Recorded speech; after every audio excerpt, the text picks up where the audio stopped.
Good afternoon, everyone. Start with some comments at the top. 3 years ago, hundreds of thousands of Belarusians from all walks of life took to the streets to demand change in response to Belarus's fraudulent 2020 election. Their peaceful calls for free and fair elections and respect for human rights were met by brute force by the Lukashenko regime, which continues to carry out systematic repression of the Belarusian people. Today, the Lukashenko regime holds more than 1,500 political prisoners, including individuals detained for exercising their human rights and fundamental freedoms. In coordination with our allies and partners, the United States is today sanctioning 8 individuals and 5 entities that enable Lukashenko's brutal domestic repression and human rights violations and abuses. Additionally, the State Department is taking action to impose visa restrictions on 101 regime officials and their affiliates for their involvement in undermining or injuring democratic institutions in Belarus. The people of Belarus have shown incredible courage and resilience at great personal cost. We commend Svetlana Tsikhanouskaya and the Democratic Movement as they mark 1 year since the formation of the United Transition Cabinet. Together, Tsikhanouskaya, the United Transition Cabinet, the Coordination Council, and countless journalists, human rights defenders, and Belarusians from all segments of society continue to demand free and fair elections and a sovereign and peaceful Belarus.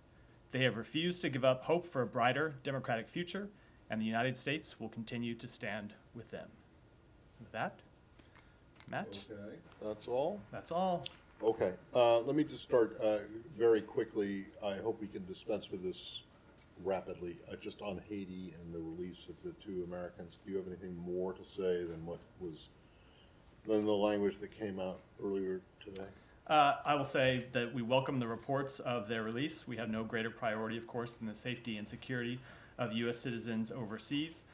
We express our deepest appreciation to our Haitian and U.S. interagency partners for their assistance in facilitating for their safe release, and out of respect for their privacy, we'll let the individuals speak for themselves when they feel ready. So in other words, the answer was no. You don't have anything to add to what was said before. But I'm just a little bit curious about it. I don't understand. Why do you open it up by saying we welcome reports of the release, and then you go on and thank the Haitians and your other partners for facilitating we welcome the release, not the reported release? Why can't you just say yes? That is a very pedantic quibble, but I think you're right. We welcome their release.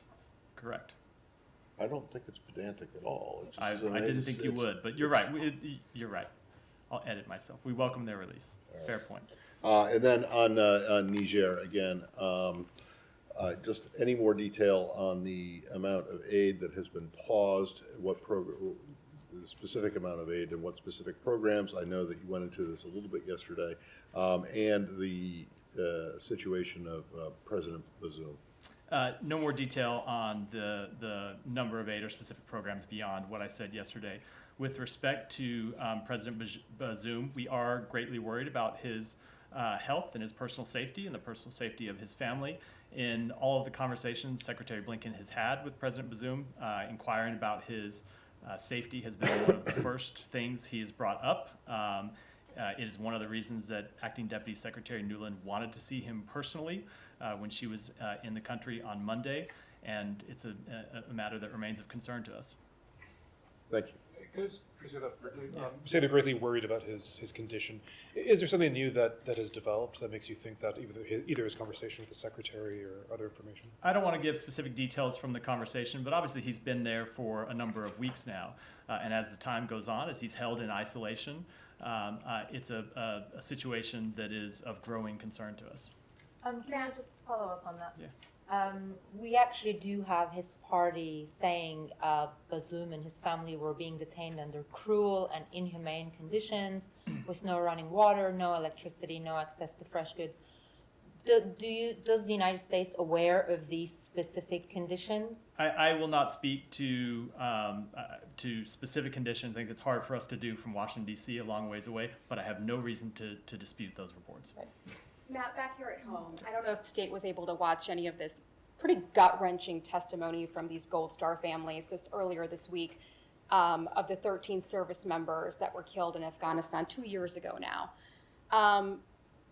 they had a lot of accusations against the Biden administration, particularly the State Department.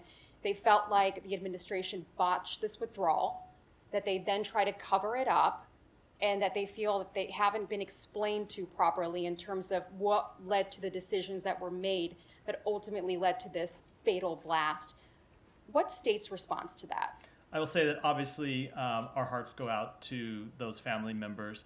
I cannot begin to imagine the tragedies that they have suffered, and they will always be in our thoughts, and we will hold the deepest sympathy for them. With respect to the decision making that went into the withdrawal from Afghanistan, that's something that we've spoken to a number of times. But what about, Go ahead. do you still believe that this was a success? Because they have a real hard time when the administration calls this withdrawal a success. Do you still believe it was a success? We believe it was the correct policy choice. But Was it again, a but success? hold on, we believe it was the correct policy choice. But again, I would never want to quibble with a family member who has suffered such an enormous tragedy. But I think that word is, I'm gonna move on to someone else. You call that me now? Yeah, go ahead. Go ahead. So Reuters reported that there is thinking among EU that they can unveil some sanctions. I'm just wondering, especially in light of information about the conditions that President Bazoum is in, is that something that the U.S. is considering, may consider if those conditions deteriorate, or any other conditions? We are considering a number of different policy options, but I wouldn't want to preview them from here at this point. Can But I just go back to, still on Niger?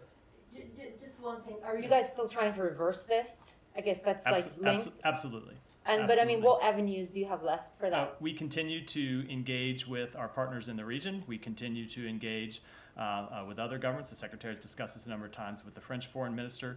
We continue to engage with civil society and NGOs in Niger to try and reverse and lead to a different outcome that restores constitutional order. Yeah. On the diplomacy, of course, the Secretary met with the Foreign Minister of Algeria this morning. Algeria, as you know, borders Niger. Was there any substantive discussion about the crisis or any? Unfortunately, I haven't gotten a readout of that meeting yet. I think we'll have something coming out later, but I personally haven't had Can a I just go discussion. back to the Yeah. question on Afghanistan for a second? You guys have put out the AAR, or at least a redacted, unclassified version of the AAR, and shown the HVAC, the descent cable, and I think if I The remember response. correctly, the response Yeah. to that. In your guys' minds, is this a done deal? Is there anything more because there's apparently still looking for more. The committee is. The committee is. Looking- I am and- not and aware. Potentially the families. I'm not aware of this testimony, but I'm not aware. are of the- you guys, in terms of the State Department, you guys think that you put out everything that there is? So I'm not aware of the latest status of discussions with the committee or what their latest asks are. I know that they've made a number of additional asks, but we've been engaged in a back and forth with them, and I'm just not. I'm not sure where we are, where that stands right now. I haven't checked in on it. Okay, well, sometime. do you think, though, that they should be satisfied, they and the committee and the families of the 13 Again- should be satisfied with what has been released thus far? Again, I'm reluctant to speak about this in detail, not knowing what the latest status of the discussions with the committee Yeah, are. I know, but do you think that you've, But do you think that you've fulfilled your obligations or your commitments to, being transparent about? I believe we've been what incredibly transparent about the actions this department has taken. But with respect to requests from the committee, I've seen a number of requests come in. I know we've been in discussions with them, but I don't want to characterize those, given that I'm just not sure where Congress is in recess right now. The discussions have obviously slowed down over Fair the enough. recess, so I don't want to comment on detail in the middle of those Fair enough. discussions. I would just point out that I think that there are people who would take issue with the incredibly transparent line, considering it took how many weeks, months for them to even be able to see the descent cable and the response. Understood. Alex, go, I'm gonna, people that raise their, I'm gonna work, you had 4 questions, I'm gonna work the room a little bit. Take, Questions on Belarus, if you don't mind, I'm going to shift the topic.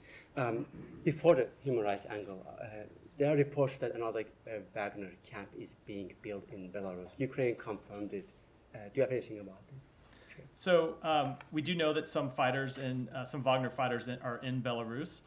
We continue to monitor that situation. As we've said before, the arrival of those forces in Belarus is another example of Lukashenko ceding further control and decision-making to the Kremlin, contrary to the interests and wishes of the Belarusian people.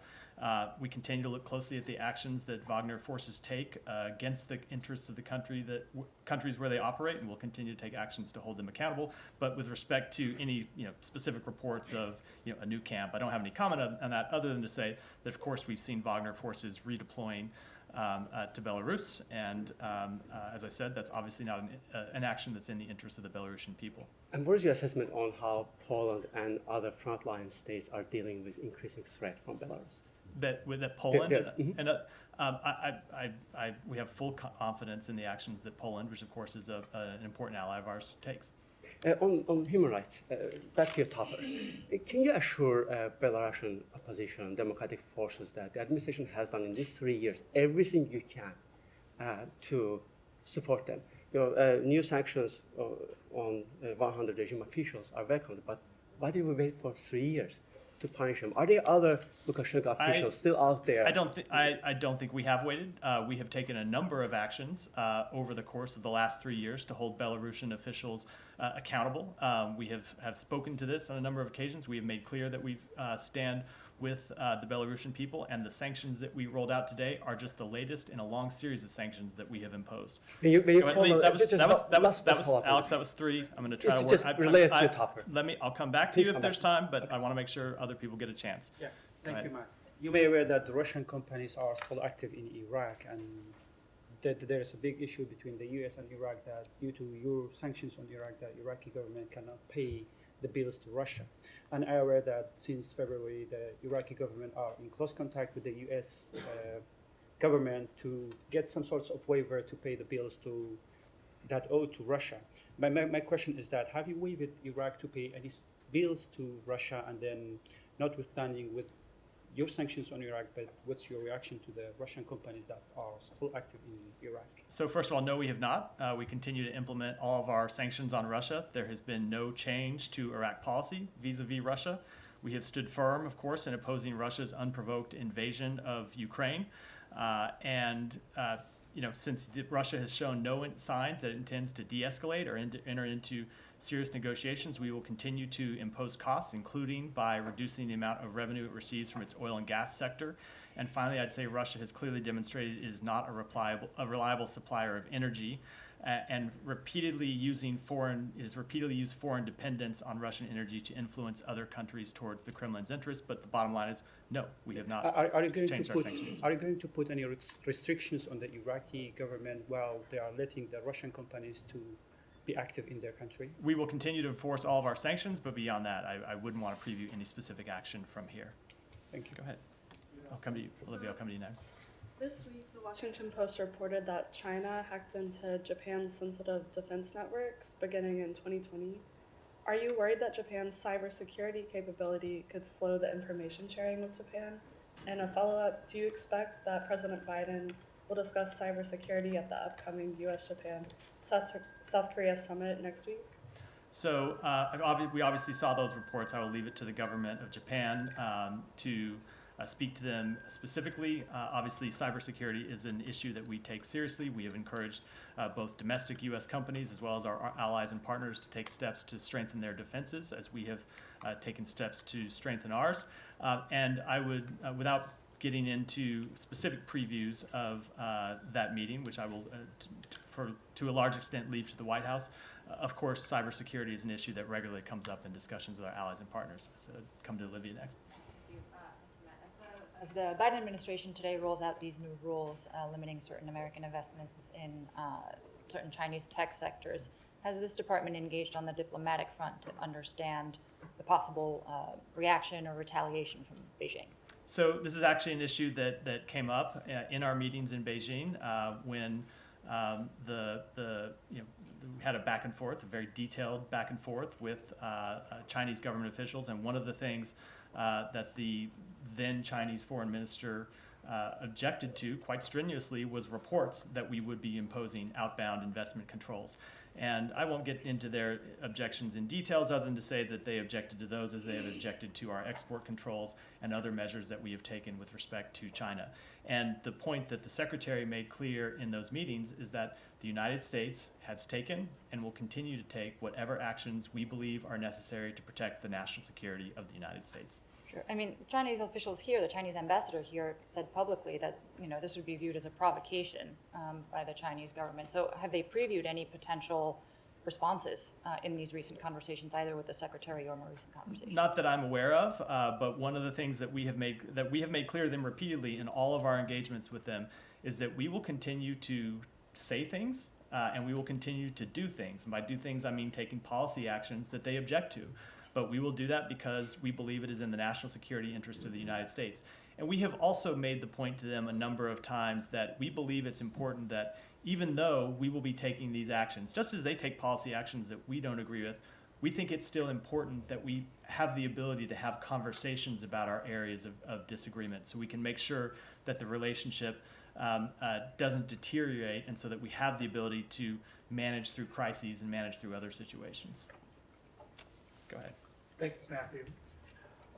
What is the State Department's reaction to South African politician Peter Mokaba calling for white farmers to be killed? And second, was the State Department involved in the release of those Americans from Haiti? Was there anything given like sanctions relief in exchange for their release? Sanctions relief to kidnappers? No. To Haiti, the government? No. With respect to the first question, I haven't seen the comments to which you're referring, so I'm certainly going to follow the rule I always take, which is I'm not going to comment on any purported comment that I haven't seen myself that's read to me at the briefing. Obviously, we oppose violence directed at any individual group, but with respect to the specific comments, not having seen them myself, I'm reluctant to speak to them. Janet, go ahead. Thank you, Matt.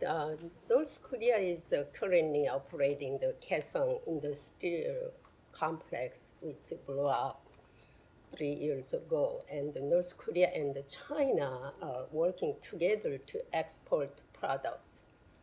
As you know that the machinery and product are under UN sanctions.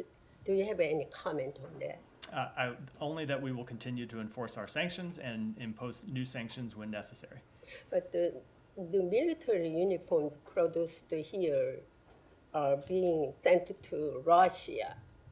How can you see this? Because they're military stopped. So I'm not going to speak to it specifically other than to say that we will continue to enforce our sanctions. We will look for evidence of people who are invaded our sanctions. If necessary, we will tighten our sanctions and we will crack down using all the tools available to us on anyone that evades our sanctions. So you never say that the U.S. have additional sanctions regarding violations, North Korea, China, or Russia.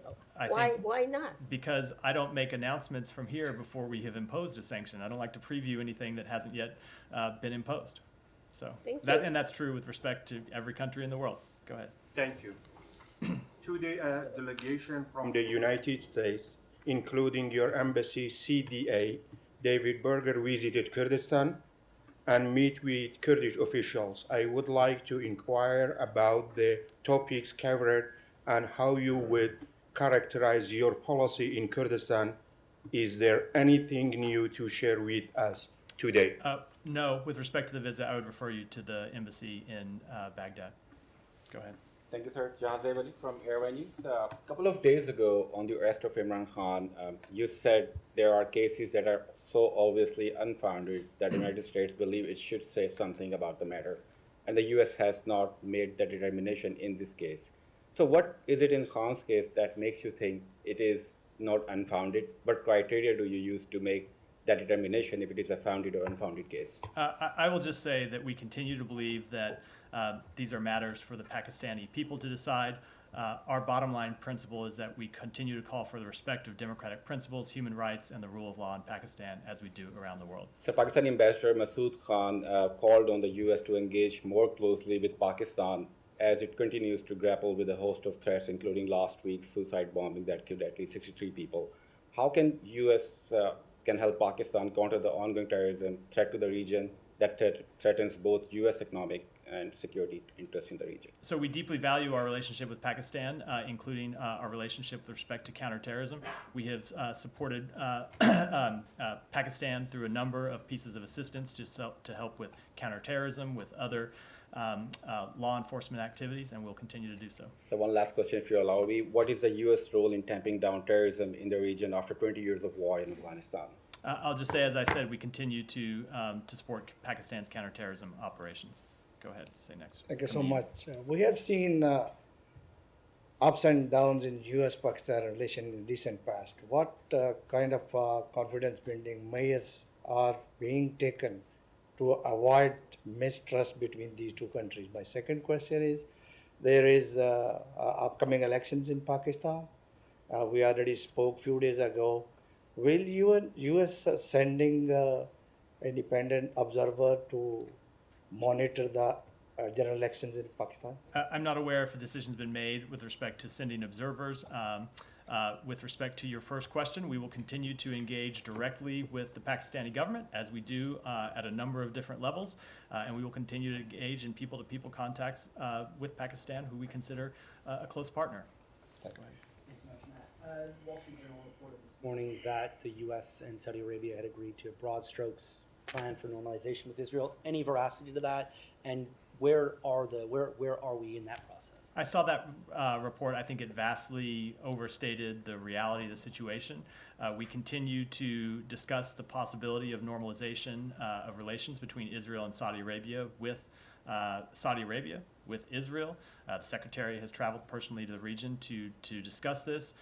There are a number of matters that are under discussion between the three countries, and we'll continue we will continue to work towards that aim, recognizing that it's a difficult, it is a long and difficult process, but I think the reports that we have reached some sort of agreement vastly overstate where things stand. You follow up on that? Yeah. It's a different topic. Oh, sure. go ahead. Ethiopia.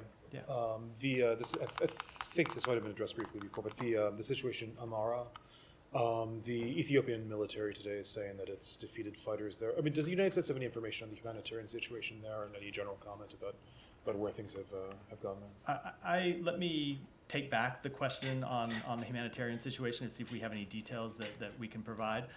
And with respect to the situation, obviously we're concerned about the violence. It's a situation the Secretary discussed in his call with Ethiopian government last week. Can I take you back to Pakistan? Yeah. The Cipher cable, supposedly, that's been reported. I know you've had some on-record comments on this, but I wanted to ask you about the veracity of the comments. It's obviously a Pakistani document. Does the United States generally think that what was reported there was accurate? So a few things. One, yes, it's a report reported to be a Pakistani document. I can't speak to whether it is an actual Pakistani document or not. Just simply don't know.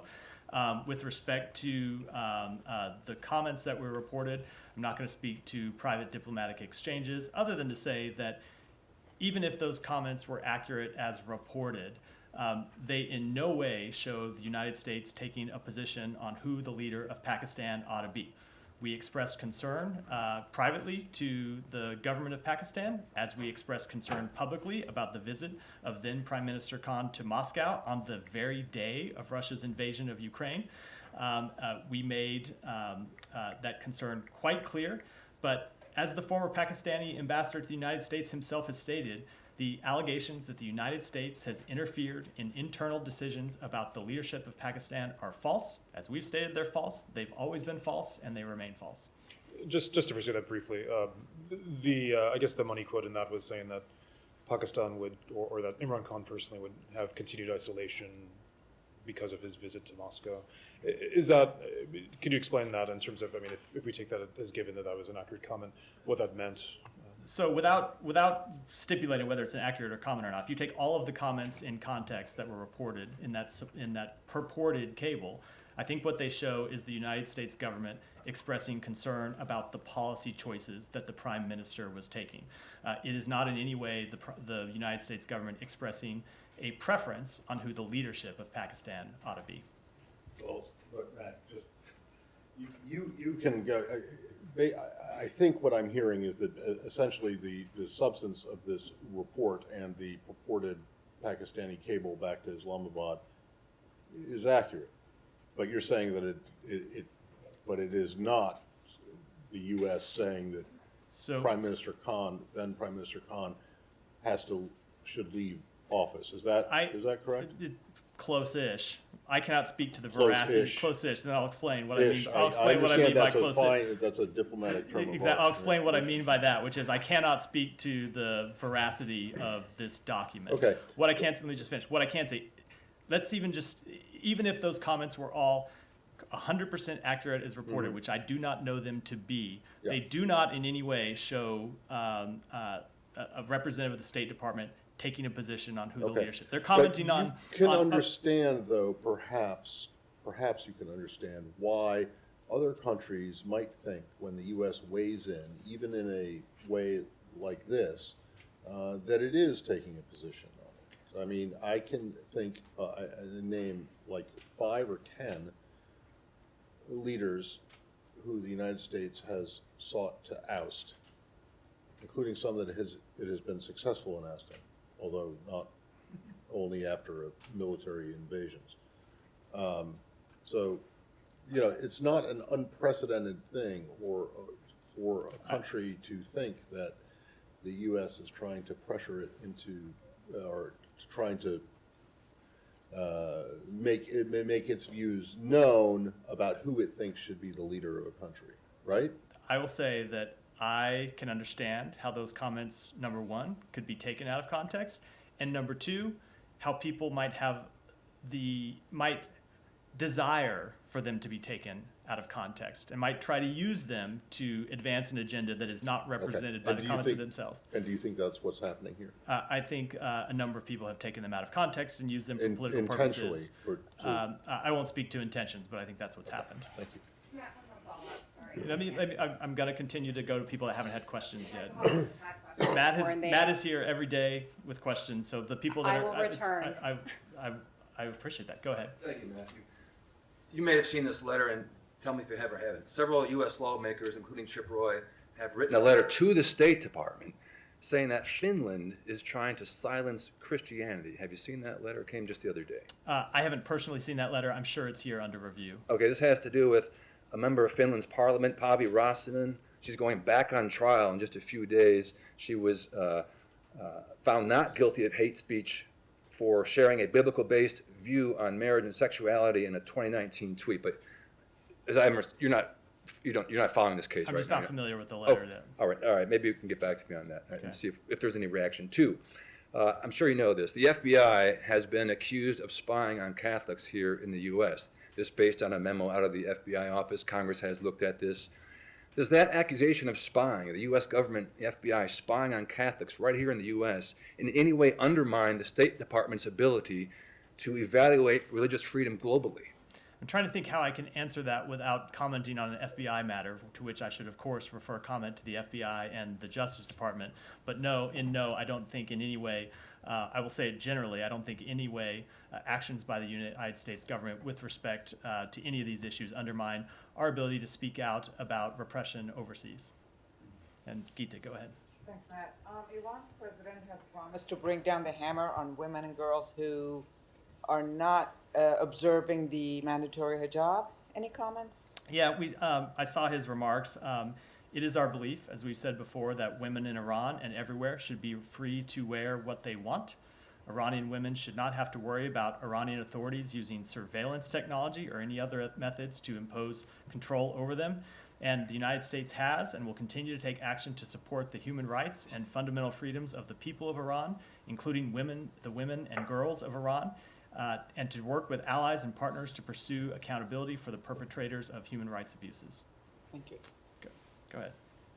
Thank you, Matt. So last week I asked you about Gonzalo Lira. He was the U.S. citizen arrested in Ukraine, got out briefly, tweeted about it, and since then no one's heard from him. So, and last week when I asked you, you said you would verify it. So has the State Department looked into that case? So I will say that the safety and security of every American overseas is our first priority. because of privacy rules, we're unable in a lot of cases to talk about specific cases, but obviously the safety and security of Americans is our top priority. Are you working with Ukraine on this to, talk Again, about because of getting him privacy released? considerations, there's nothing further I can say. Go ahead. Yes, the question is on Mexico. The secretary is meeting the new Minister of Foreign Affairs of Mexico tomorrow here at the State Department.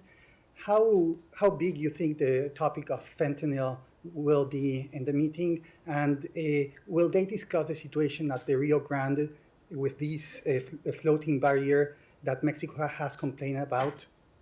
So I don't want to preview the meeting in too much detail, but obviously fentanyl will be one of the top topics that is discussed. Migration will be another topic. And with respect to other issues, the Secretary and the Foreign Minister will be holding a press conference at the conclusion of that meeting where they will talk about exactly what they discussed. They will take questions? They will. Thank you. Alex, go ahead. I have another one as a joke. When the secretary said this morning, he called on Lukashenko to release immediately and unconditionally 1,500 political prisoners. I was wondering if he had any practical measures in mind to take if it doesn't happen, or this was sort of a moonshot. Well, we imposed sanctions and other enforcement measures on Belarusian officials today. So we will continue to take whatever actions are necessary and appropriate to hold them accountable for the actions that they take to stifle democracy and dissent in the country. Thank you. On Azerbaijan, Washington Post had an editorial earlier this week urging the administration to use every possible tool, particularly when you have phone calls to Baku, every negotiation you have on other topics, including the Karabakh conflict, to plea the release of political prisoners, particularly Kubat Ibadoglu, who just got arrested recently. The conventional wisdom is that either secretary did not mention his name or he got ignored. So which one is it? So I'm not going to speak to conversations that we've had, as usual, private diplomatic conversations, but it is an arrest that we have followed closely. We remain strongly committed to advancing respect for human rights and fundamental freedoms, and we urge Azerbaijan to protect the human rights and fundamental freedoms of its citizens, including Gubad Ibadoglu, consistent with Azerbaijan's own constitution and international obligations and commitments. Thank you. Mara? Yeah. Have you guys received a response from the Chinese side about the invitation you have extended for Wang Yi? Again, as I've said before, I will let the Chinese government speak to their side of it. And, It's your invitation. And, I'm aware, and we spoke to the fact that we've invited him. We'll let them speak to acceptance of that invitation, but it is our full expectation, based on our conversations with them, that he will travel to the United States and that he will hold a meeting with Secretary Blinken. Do you have any reason to believe that the expected actions from the administration restricting Chinese investment could be linked to this seemingly delay in them responding to this invite? I don't know that there is any seeming delay. You're jumping to a conclusion that I have not made publicly. And my deferring to the Chinese government to speak to Chinese government matters does not in any way speak that. Our full expectation is that he will attend and they will have a meeting. Go ahead. Just one more on Yeah. Polestar families, and then one on Taiwan, please, if I may. I think these families feel at the very least they deserve some sort of an apology. Do you think that state can admit that some mistakes were made during this withdrawal? So I will just say, as I said before, we express our deepest sympathy to the families. And I can't imagine the situation that they are in. I would never quibble with any position that they take. We, of course, the administration made policy choices that we believe in. We executed those policy choices. We recently released an after-action report that details that runs through in great detail things that the State Department could have done better. The Secretary endorsed the conclusions of that report. I would commend it to you for a very detailed read about what we could have done better at the time. But we stand by the underlying policy choice to end the 20-year war in Afghanistan.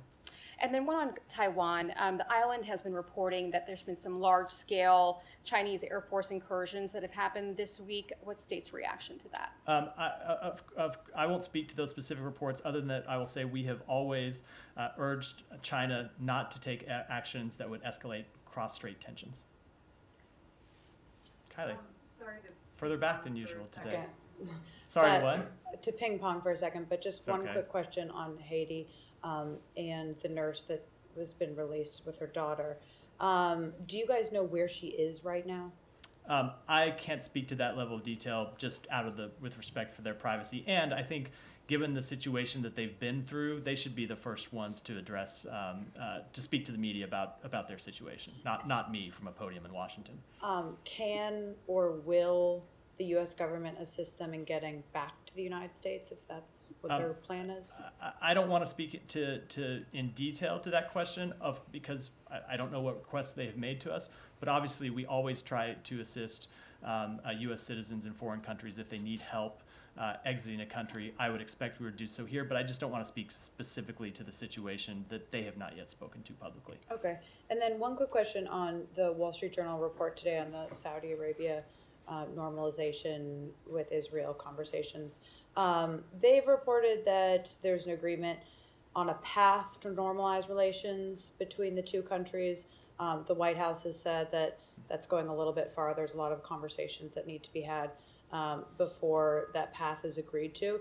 Can you just give us a status update from this building as to where you view those conversations at this moment in time? I will say that we've had productive conversations. There's a number of issues that we have discussed, both with the Israeli government and with the Saudi government. Those conversations continue. I expect there will be more happening in coming weeks. We've made progress on a number of issues. I'm not going to get into what the progress is, but it is still a long road to go with an uncertain future. But it is an important initiative that we think we should continue to pursue. Israel's National Security Advisor said today that they don't expect any agreement to be announced before the end of the year.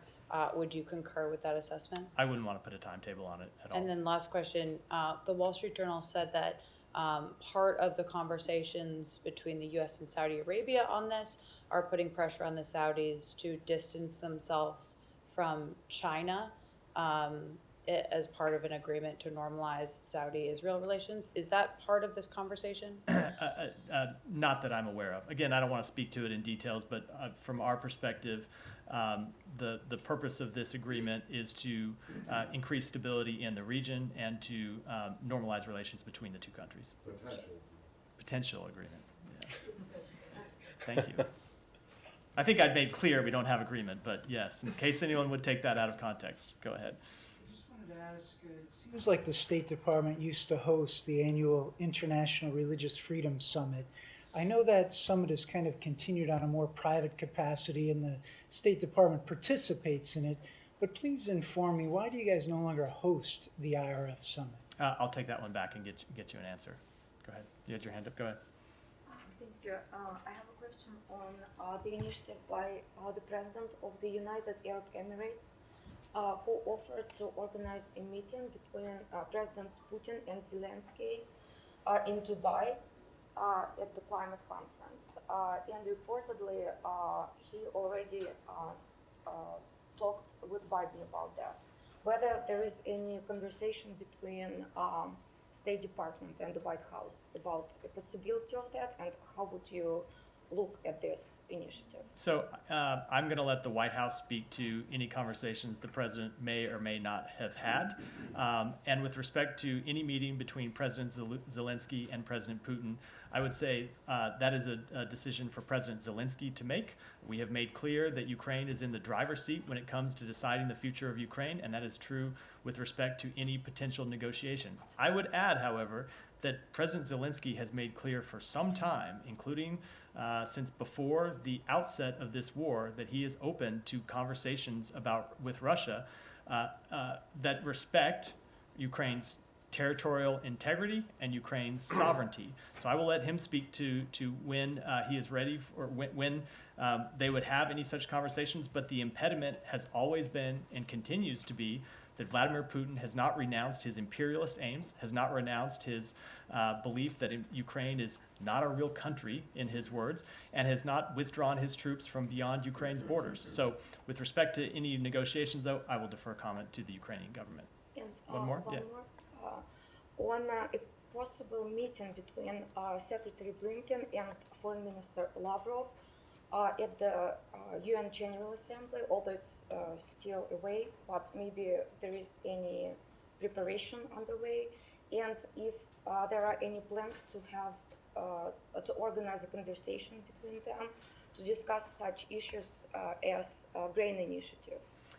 There are not any plans for a meeting that I'm aware of. I would never make any announcements about meetings this far in advance. But again, we think with respect to the grain initiative that Russia needs to return to the Black Sea Grain Initiative, as not just the United States has encouraged it to do, but as Turkey has encouraged it to do, as African countries have encouraged it to do. So we'll continue to make that case. I think our position is pretty well known. All right, let me take one more at the very back, and then we'll wrap for today. Just also on Ukraine, Donald Trump is now clearly the runaway favorite for the Republican nomination and has talked about, diminishing support for Ukraine significantly, and other Republicans have said similar things. Are you picking up concerns from President Zelensky and allies that perhaps the US will not last the course, that Putin just has to run down the clock? So I'm still relatively new to this podium, but one thing I do think I know to do is not comment about politics, so I will refrain from discussing the first part of the question. But with respect to our conversations with allies overseas, we have made clear that we need to do two things. One is to continue to support Ukraine for the battle it's facing now. But then the second is to lock in long-term security agreements that will outlive any one administration, any one government, both here in the United States and among our allies and partners who have signed up for the same type of long-term security commitments. So we are in discussions with Ukraine about what those security commitments look like right now. We are in discussions with the United States Congress about what both our current funding posture for Ukraine ought to be and what the long-term funding posture ought to be. And we'll continue to have those conversations. But I will say that we have, and I said this yesterday, we still have been heartened, despite all the churn about this question that really has been out there since the outset of this war. We have been heartened that every time we have gone to the Congress to look for more support for the government of Ukraine, the military of Ukraine, and the people of Ukraine, Congress has always been there, and we expect that they will continue to be there. And with that, we'll wrap for today. Thanks, everyone. I'm going to wrap for today. Thank you. Thank you.